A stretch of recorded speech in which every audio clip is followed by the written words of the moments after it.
Did you hear about the pager explosions in Lebanon and Syria?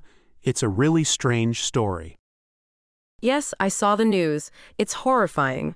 So many people were injured, and some even died. It's hard to imagine what they must be going through. I agree.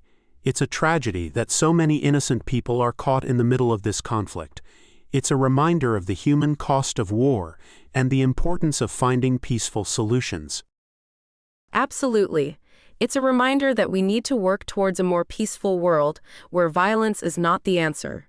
We need to find ways to resolve our differences through dialogue and understanding. I think that's a great way to put it.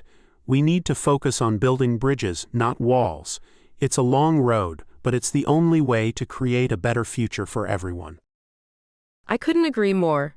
We need to work together to build a world where peace and understanding prevail. It's definitely a shocking event.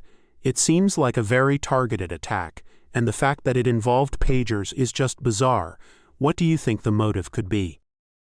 It's hard to say for sure, but it seems like a deliberate act of violence.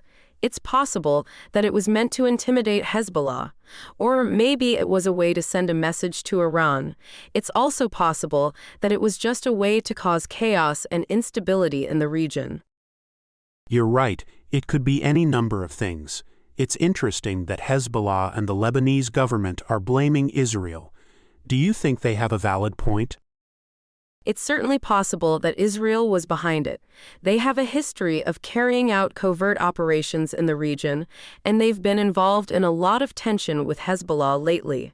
But it's also important to remember that there are other players involved, and it's too early to say for sure who is responsible. That's true. It's a complex situation with a lot of different actors. What do you think the impact of this attack will be on the region? It's likely to further escalate tensions between Israel and Hezbollah. It could also lead to more violence and instability in Lebanon and Syria.